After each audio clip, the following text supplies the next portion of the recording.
Hey YouTube, this is your Mexican friend Melissa. I want to share with you some of the things that I've been thinking about lately, and this has to be with empowerment and with mostly woman empowerment because we've been told about so many things that have been destroying our self-worth and our self-esteem, and I think that it's a very good moment to really get to work within us. There's a phrase that I love that it's work more in yourself than in your work, or work the most in yourself than in your work. And I'm sorry if I suddenly become non-fluent with the language, but anytime I stop practicing my English, it becomes slow. I will be working in my vocabulary. Across my path, I've been dealing with self-worth and self-concept, self-esteem issues with also my voice. And since I started working on them, I realized that many of us are still wounded and most of us are wounded. And I think that we are all trying to keep it down. I think our internal worlds are chaotic in our own ways, and I definitely think that the system is making it worse. I dream with this safe space where we can help us organize our inner worlds and also pay attention to our inner worlds, because I definitely think that the inner world has been neglected so much all along history, and most of all because we've been kept in survival mode. And maybe the survival mode is part of life, but it's definitely super strong these days because we are not only surviving economically, we are also being bombarded with news, and we've been conditioned to pay so much attention to the outer world that the inner world is getting neglected. And I think that if we are really going to evolve as humans, we need to start paying attention to our inner worlds, and we need to start putting order over there so we can actually evolve. I really think that evolution is not in technology but more in humanness. Along my history, I've been dealing also with a voice wound, and I think that's a wound very rooted in women. I think that we've been conditioned to be silent.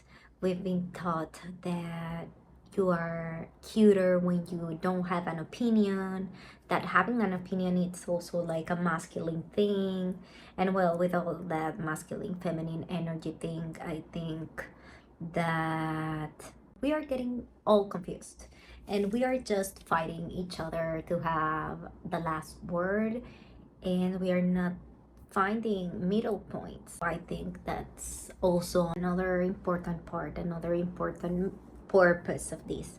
As a woman, I've been performing, and I've been a people pleaser also, and I've been silencing a very wild part of me, like every wild part. And there's a book that is called Running Along the Wolves. I think it's something like that. It's from Clarissa Pincola, and she also talks about the sleeping part of the psyche of women.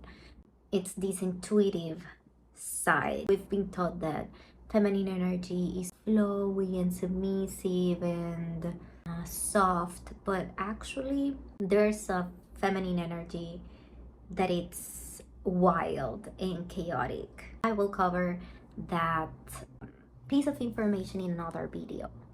It's not in the sense as in problematic, but as in ever changing. And we can see that in our cycles, hormone cycles. We are up and down, and then we are emotional, and then we are determined, and it's a bit chaotic month by month. And The thing is that we've been taught to contain a lot of energy, and we should have been taught how to use this energy properly and how to adapt to it and how to understand it so we can write it, right? So lately, and why I want to share all of this is because I'm still young. I'm 32 years old, but I definitely would have loved to have this information before and some guidance. I've come to the realization that maybe I can be that for younger people and women of other ages that have been feeling the same way. In the performing and smiling and pleasing and silencing our wild parts, I suddenly came to realize that I was not in peace, and that silence was creating an internal rage, and that rage was making me sick constantly, not only physically but also emotionally and spiritually. And actually, when we have a wound and a physical wound, it's mostly believed that it's because it already surpassed your emotional and your mental world. So it already went through your mental space and it already got through your emotions, and now it's manifesting physically. And I realized that I've been silenced by fear and by trauma and by the systems that condition you and that tells you that you won't be loved or you won't be chosen if you are too much or if you are not enough. And well, the system is broke, but even though it's broke and we can all see it's broken damage, we still need to perform to fit in and to get through life somehow. What I've been working with is going slower but more in my own terms. I do still have some desires of more because I'm human and we always want more, but I'm also realistic and I didn't grow up on very privileged side of life, even though I do have a lot of privilege compared to others. But this is not about comparing, it's about where we are at in this moment and where we want to be. Also, keeping economics aside for a bit. It is important, yes, it is something that it's worthwhile pursuing. Stability, how do you say patrimonio? Your financial stability. And I've always knew I'm a pretty girl. I'm a pretty woman.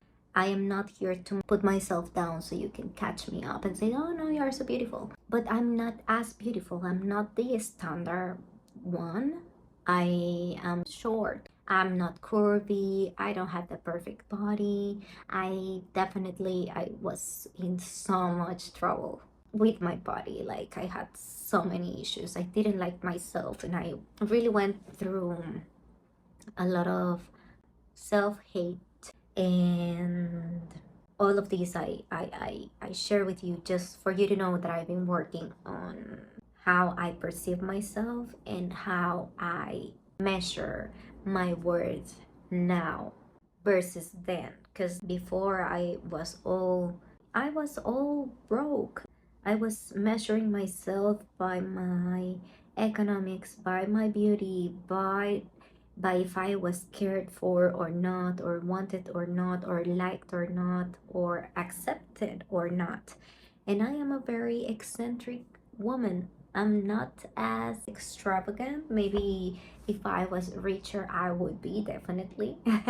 But I am a very eccentric woman because I am kind of weird and I have so many layers as everyone, but I've noticed that I am less afraid to show them, and I am definitely less afraid to show my real colors because I like them.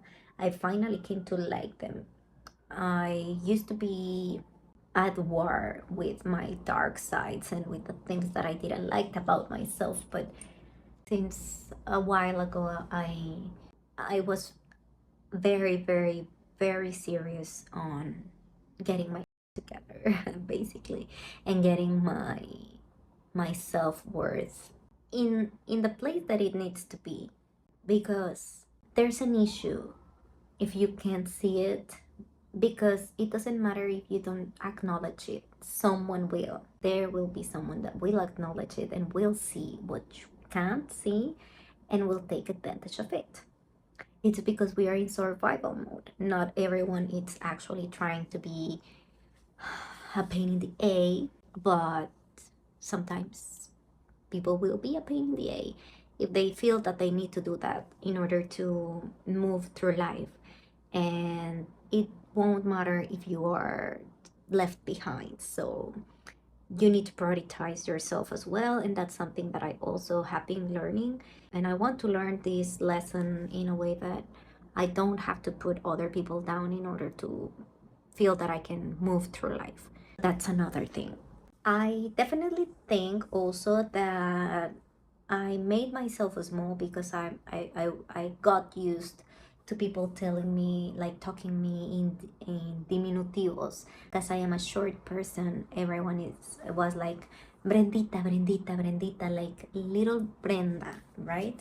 And I know it's a way of making me feel like, oh, you little baby, but it's also a way of making me feel like, oh, you little baby, you don't know, I have to take care of you or something like that. You are Brendita. And I don't know, like my subconscious got it as I have to stay small.